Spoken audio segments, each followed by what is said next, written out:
There are few weapons across the great sprawling multiverse that command such legendary respect and admiration as the Thunder God Thor's trusty hammer Mjolnir. Though there are many terrifying and powerful tools of war that have made their mark on the Marvel Universe over the years, perhaps none have such a storied history as that glorious swinging mallet. Forged by Odin himself in concert with the dwarven blacksmiths of Nidavellir, tempered from 9 indestructible ingots of magical Urudu metal, Mjolnir has dislodged many a tooth in some of the most wicked and formidable villains the multiverse has ever seen.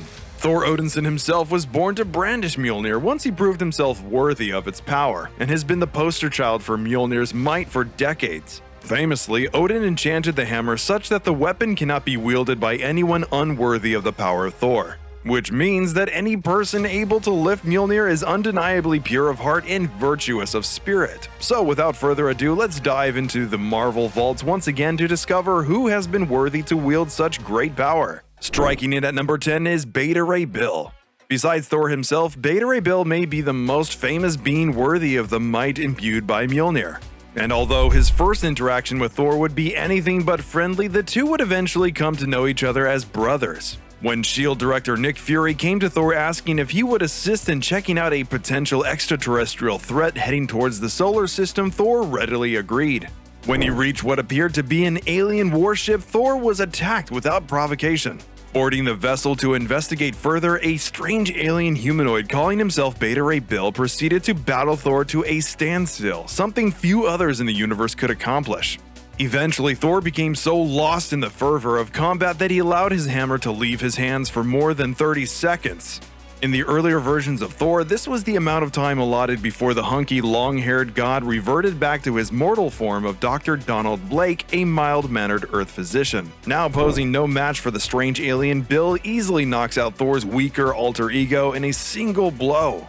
Taking the disguised walking stick into his own hands, Beta Ray Bill inadvertently strikes the stick upon a nearby surface and unlocks its true form as Mjolnir. Incredibly, though unbeknownst to an unconscious Thor, the hammer judges Beta Ray Bill worthy, and the alien is thereby imbued with the powers and full might of Thor, son of Odinson. After a brief, let's say, argument over which of the two would wield Mjolnir and the power of the Thunder God, eventually Thor and Beta Ray Bill would put their differences aside and accept each other as equals. Beta Ray Bill would be the first hero in the Marvel Universe to be gifted a weapon by the god themselves, a hammer equal to Mjolnir in every way that grants powers equal to those of Thor himself, the one and only Stormbreaker. Smashing in at number 9 is the Incredible Hulk. If you're surprised by the Jade Giant showing up here, well, buckle up now, dear viewer, because further down the list are some characters I promise you won't see coming. But nevertheless, the Hulk did indeed once wield the mighty hammer Mjolnir, although I admit it was only a technicality. During one battle between the newly formed Avengers and the Hulk with his new pal, the Submariner, backing him up, Thor and Hulk end up in a one-on-one battle. During the slugfest, a young and frankly reckless Thor has a brilliant idea. The golden-haired god with a bod decides this would be the perfect time to discover who is truly stronger, himself or the Incredible Hulk. He calls upon his father Odin and asks, "I crave 5 minutes during which I may retain my power without my hammer, for I would test my strength against a mighty enemy in hand-to-hand battle." Odin accepts Thor's terms and removes the magical enchantments from Mjolnir for a period of just 5 minutes to let him settle the score with Hulk. Thor hurls the usually unstoppable mallet at Hulk, but deprived of its magical power, the mighty Mjolnir proves to be just a hammer. Hulk catches the hammer and revels in his newfound strength, thinking, "I'm stronger than ever. I could lift your hammer before, but now I can." Hulk, in a rare act of cold, hard rationality, immediately decides to rip the hammer in two while he has the chance. Thor quickly tackles him before he's able, and the fight between them escalates further. Now, there can be no debate that this situation is very different from Beta Ray Bill actually wielding Mjolnir. The hammer judged Bill worthy, whereas the only thing that Hulk proved when he lifted Mjolnir is that, well, he can lift a hammer. Which, given the Hulk's massive power and strength, it's safe to assume that we kinda already knew that.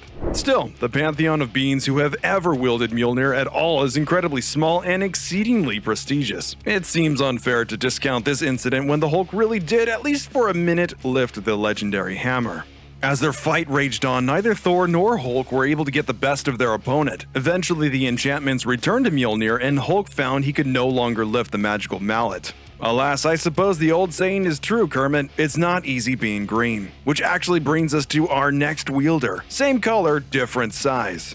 But before we get on to our next mysterious hammer lover, be sure to subscribe to the channel with notifications on to never miss another exciting upload, and smash that like button for some more plot armor comics. And without further ado, on with the show. At number 8, the small and mighty Throg. Though Throg may seem small, frail, and exceptionally cute, I assure you he is, well, actually pretty adorable. But this exceptionally cute frog is anything but defenseless, I assure you. And though Throg is indeed an amphibian, he wasn't always that way. The unassuming collegiate football player named Simon Walterson lived happily in Newark, New Jersey until he was too injured to continue his promising career. Walterson eventually married and began working with various charities to help his community until his wife's untimely death sent him into a spiral of despair. Driven past hope, eventually Walterson went broke searching for mystics to reunite him with his lost love. When he couldn't pay, one of those mystics cursed him to live the rest of his days as an amphibian. Reborn as the mild-mannered frog Puddlegulp, the frog that used to be Walterson lived his days in Central Park with other frogs. That is until one day Puddlegulp came across a sliver of magical uru from Mjolnir itself. Striking the splinter of metal into the mud, the magic that still lived within the metal recognized Puddlegulp as worthy and transformed him into the mighty Throg. Imbued with the powers and strength of Thor himself, Throg battles for his amphibious brethren against any in the park that seek their destruction. There's no doubt that Throg is the most unique Mjolnir bearer on this list, much like Beta Ray Bill, a character written and designed specifically for Asgard's fantastical world. And though many on this list would eventually return Mjolnir back to the rightful hands of Thor, the legendary Throg continues to serve as the protector of his cold-blooded clan. Slicing in at number 7 is Deadpool. Yeah, you heard that right, dear viewer. Even the merc with a mouth has at one time taken the ancient Mjolnir for a spin. Although, I'll admit this may have been one of the strangest times a temporary substitute has taken the Nordic mallet around town. The story comes from a time when a dastardly Loki had imprisoned Deadpool's lady friend Mistress Death and blackmailed DP into helping him save his beloved. Loki's plan was simple: cause a disaster somewhere high profile to lure Thor into action and then keep him from his hammer long enough to reduce him back to his mortal form. And the plan worked like a charm, with Deadpool watching from afar as Thor worked tirelessly to rescue the inhabitants of the Chrysler Building from a raging fire. As Thor was saving innocents, Loki detonated an explosion in the chaos, which succeeded in rattling Thor enough that he lost track of his enchanted hammer.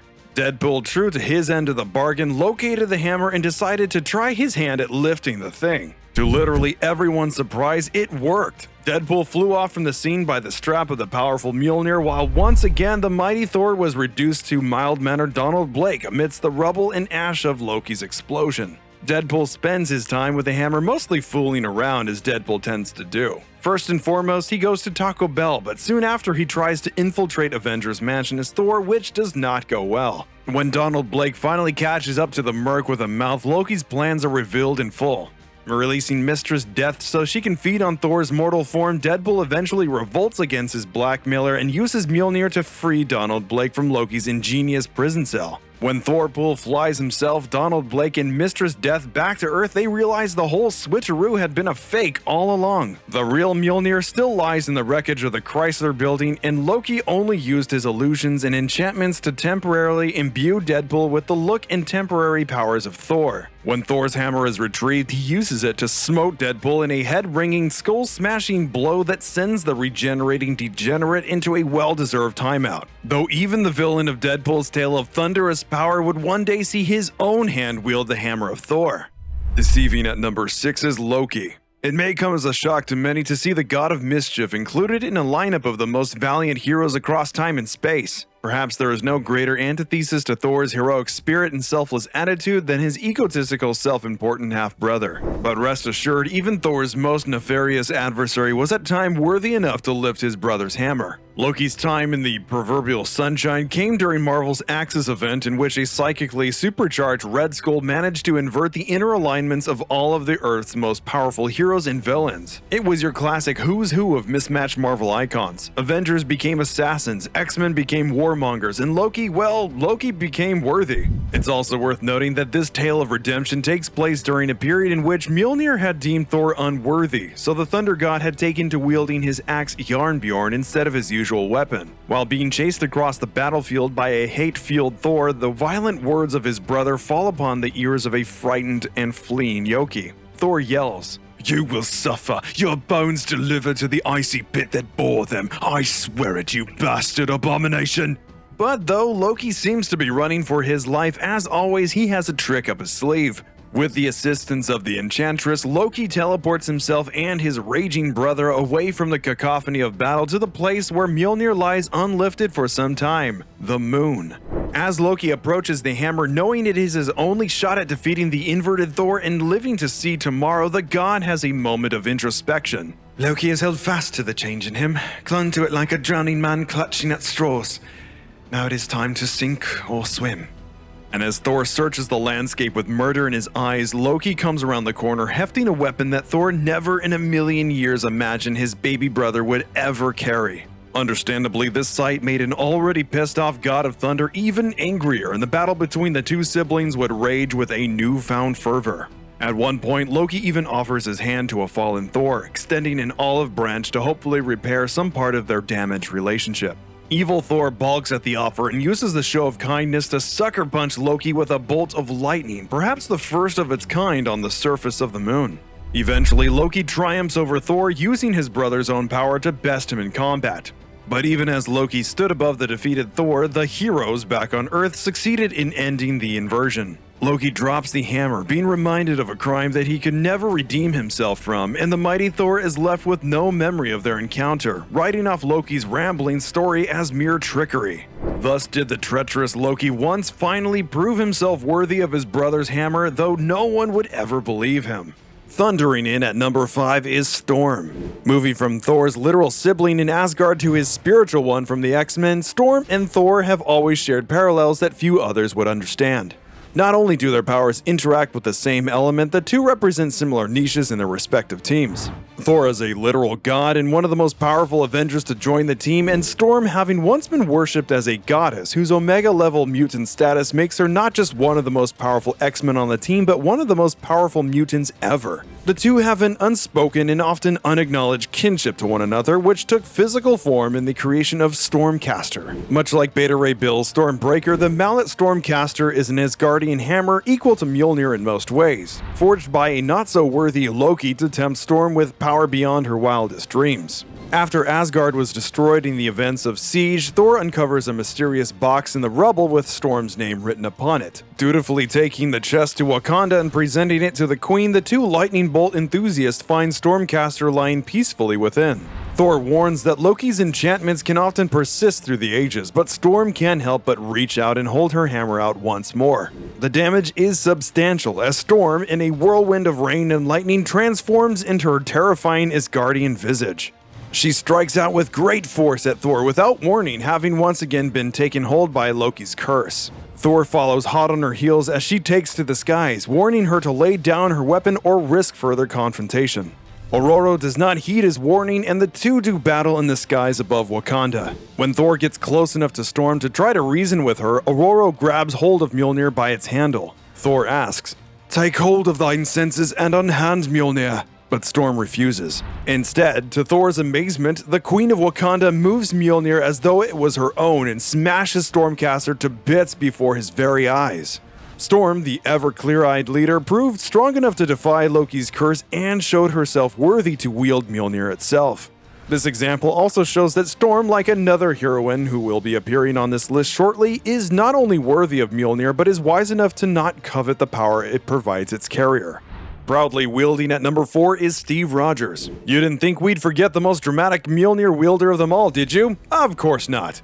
So far today, we've seen aliens, gods, mutants, and even a frog all heft the ancient mallet, but not one single normal little human. Well, normal as far as superheroes go. Captain America is indeed one of the most famous carriers of Mjolnir of all time, with perhaps some of the most dramatic heftings of the weapon we've seen this far. Because Mjolnir and Cap go way back, we'll be looking at the two moments that define his relationship with the hammer, both of which prove beyond a shadow of a doubt the first Avenger's worth in the eyes of Asgard. The first comes to us from the pages of Thor number 390 during a time in which Captain America's title was stripped from him by the US government and the hero went by simply the Captain. Returning from the depths of space and eager to reunite with his earthbound comrades in arms, Thor calls together the Avengers to announce his long-awaited homecoming. The reunion is short-lived, however, as at that very moment the Egyptian god of death, Seth, is commanding an all-out offensive on the lands of Asgard. Looking to take out Thor before he can be of aid to his people, Seth attacks Thor as he shares an introspective moment with the Captain. Without warning, the two are bombarded by a battalion of the oh-so-subtly named Grog the God Crusher.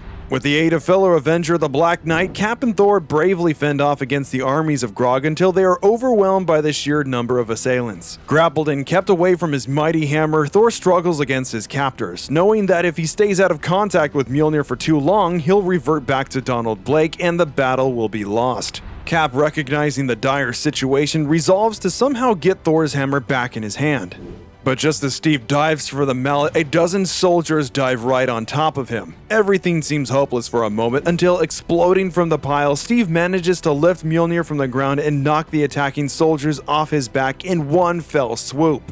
Quickly, with the speed of a godly infused super soldier, the Captain hurls the mallet to Thor and the two quickly turn the tide of the battle. After the action, Thor tells Cap, "A sacred bond unites all those who ever been privileged to wield Mjolnir. A bond which stretches far into infinity." While this sentiment is touching, it'll have far more implications when we reveal the next two wielders of the hammer, but we'll have to wait just a little longer to get to them. First, we jump forward in time to the climax of 2010's Fear Itself event, in which Thor prepares to face off against the serpent that is prophesied to end his life, while below in the town of Broxton, Oklahoma, his fellow Avengers fight heroically against a colossal horde of Hydra forces mixed with magically enhanced villains. Thor flies above the battlefield to meet the colossal snake head-to-head, hurling Mjolnir at the serpent's foul jaws. With one spray of magical fire, Mjolnir is deflected off course and Thor is left to battle the snake with one giant glowing sword. He'll probably be fine. The hammer rockets back to Earth, heading directly towards where Cap is holding his ground against the battalions of Hydra mech suits. Spider-Man yells out at Steve to watch out, but his warning comes too late. The hammer hits the ground with the force of a bomb and Cap is left unconscious on the ground. That is until a lone citizen of Broxton, who's ventured into the fray of the battle to help defend his home, takes Captain America's hand and helps him to his feet. Inspired by the act of bravery by someone with no business being anywhere near so dangerous a battlefield, Steve finds his footing. He reaches to the fallen hammer and lifts it aloft, calling his fellow Avengers to battle in heroic fashion. The battle rages on from there, with the heroes eventually winning the day, although not without heavy losses. But one thing became clear that day. While only the Black Knight and I guess Grog the God Crusher saw Captain America lift Mjolnir the first time, that day just about every hero under the sun got to see Steve Rogers prove himself worthy of the power of Thor's might before their very eyes. Lassoing number 3 is Wonder Woman? Wait a second, I thought this was a Marvel video. Let me just check my script. Yeah. We've been talking about the Avengers and Deadpool and Captain America this whole time. What gives, plot armor? Trust us, dear viewer, don't close that tab just yet. We promise we have the primary sources to back this one up.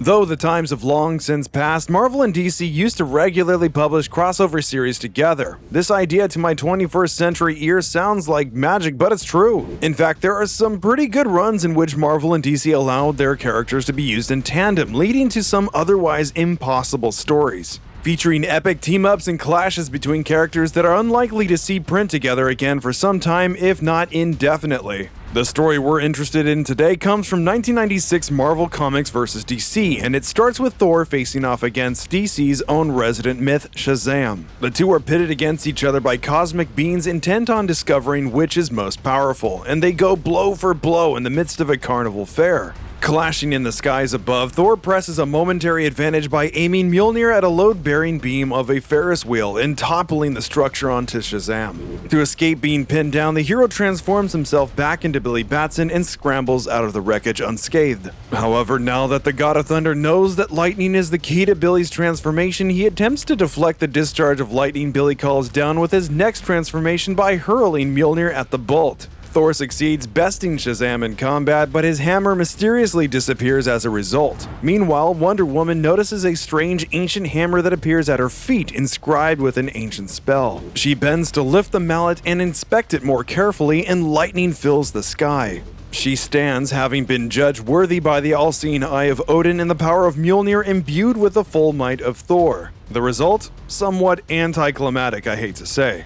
When future Mjolnir wielder Storm arrives to do battle with Wonder Woman, she finds an Asgardian-infused Amazonian awaiting her. Diana admits, merely grasping the hammer transformed me. The power courses through me. More power than I ever had as Wonder Woman. The power of a god. Wonder Woman considers, I could gain an easy victory, but such a battle would not be fair. Alas, Wonder Woman ultimately loses to Storm because she gives up Mjolnir. But in so doing, Diana proved to all of us not only was she worthy, but she, just like Ororo, has both the strength of character and the wisdom not to covet ultimate power for its own sake. Soaring at number 2 is Superman. Another one? You heard that right. We've been blessed by the grace of Odin with not one DC crossover involving Mjolnir, but 2. The second wielder being, of course, the one and only son of Krypton. The tale comes to us from another crossover event, this time from the Avengers/JLA series, as the two teams desperately join forces and battle against the horrible, universe-slaying beings known as the Krona. As the heroes prepare for war, Captain America offers Superman his iconic shield to use during the coming conflict. Yet in the midst of the great final battle, with the combined forces of both realities' heroes squaring up against Krona in one last-ditch attempt to save the universe, another famous Marvel weapon would come to Clark Kent's aid. Superman and Thor would spend much of the battle at each other's side, helping each other as they demolished legions of foes. Pinned down by a ray of pure kryptonite from Radioactive Man and a beam of red sun radiation from Solar, Superman seems down for the count. That is until the Vision realizes that without Supes, the fight would be lost, and sacrifices himself to charge Superman with the android's remaining solar charge. With Superman back on his feet, the Kryptonian alone reaches Krona's final wall of defense, but even Superman lacks the strength alone to break through the barrier. Fending off an entire gang of supervillains on his own, Thor notices his friend's struggle, and in a moment of pure selflessness and faith, the Asgardian tosses the Kryptonian his hammer. The second he grips the handle, Superman cries out, "Oh my lord, the power! Never felt so... never would have guessed." Superman brains Mjolnir down with the force of 2 gods and succeeds in smashing down Krona's final barrier. This moment of a Kryptonian wielding the power of an Asgardian god could mark the birth of the most powerful being ever seen across the cosmos. Never before, and likely never again, will such raw power be wielded by one individual. Though Superman's time with the hammer would be short-lived, as Krona would thereafter unleash a beam knocking all of the heroes to the floor and casting the hammer from Kal-El's iron grip. Even though their union was short-lived, the moment solidifies and adds a much-deserved name to the long list of those who have been proven unequivocally worthy of wielding Mjolnir's might. Worthy at the number 1 spot is Jane Foster. And finally, dear viewer, we have come to our last hefter of the bandaged handle of the great and awesome Mjolnir. As we've seen, many heroes and villains across the vast multiverse have taken up the mallet, some for their whole lives, others for mere minutes or even seconds. But only one out of all those we've seen worthy so far has been so perfect a match for Mjolnir so as to actually inherit the identity connected to it. Dr. Jane Foster, Thor's first and fiercest love, is the woman who not only hefted the hammer but the title it comes with. Jane first lifted Mjolnir during a dark time in the mallet's history. During the events of Original Sin, the secrets of the all-knowing Watcher were giving out across to all the Marvel Universe's heroes with sometimes devastating effects, but perhaps none were so terribly affected as Thor Odinson. After hearing the secret meant for him whispered in his ear, Thor's hammer sank to the ground, and the god became unable to lift the hunk of metal. Not only this, but Odin himself became unable to lift Mjolnir after the terrible secret was spoken into the world. This is particularly shocking as Odin forged Mjolnir in the first place. Thor fell to despair at the inability to wield his famous hammer. Being deemed unworthy of his own power proved too much for the heroic god. He left the hammer where it lay on the ground, striding away from his namesake and his birthright. But there was another, one who determined that even where gods failed, perhaps mortals could succeed. It was within this Asgardian power vacuum that Jane Foster first lifted the hammer from the same spot it had abandoned its owner and its creator, proving herself worthy where even gods could not claim such a title. Though for Jane Foster, the hammer was not without its downsides. With a terrible cancer spreading throughout her body, Jane's mortality was running out. Her chemotherapy kept her cancer at bay, but her duties as Thor caused her to keep picking up Mjolnir when she was needed to aid Asgard and her fellow heroes of Midgard. The magic hammer is designed to heal the body, but for one in Jane's position, it does quite the opposite. Chemotherapy can greatly help cancer patients by killing the cancerous cells within their bodies, but in literal terms, chemotherapy is poisonous to humans, which is why things such as puking and hair loss are so common in chemo patients. Mjolnir's magic is designed to heal the body from all poisons, and therefore the transformation neutralizes the effects of the chemotherapy. It purges the poison from the body. Far from curing Jane's cancer, Mjolnir inadvertently hurries along her cancer's terrible work, bringing Jane closer to death with each heft of the mighty mallet. Perhaps this is why Jane is so great a Thor, that she is not only worthy of the hammer, but of the name itself. Using her powers kills her a little faster every time she transforms from Dr. Jane to the mighty Thor. Has any wielder of Mjolnir ever given such a sacrifice to swing the ancient hammer against the forces of evil? All of this to say, while Jane Foster may not be the original Thor, she most certainly is one of the worthiest. So, what did you think of our list? Who else would you consider worthy to wield Mjolnir? Let's hear it in the comments down below. I've been Morse Code, you've been awesome, and thank you so much for watching. On behalf of all of us here at Plot Armor Comics, we hope you have a wondrous day.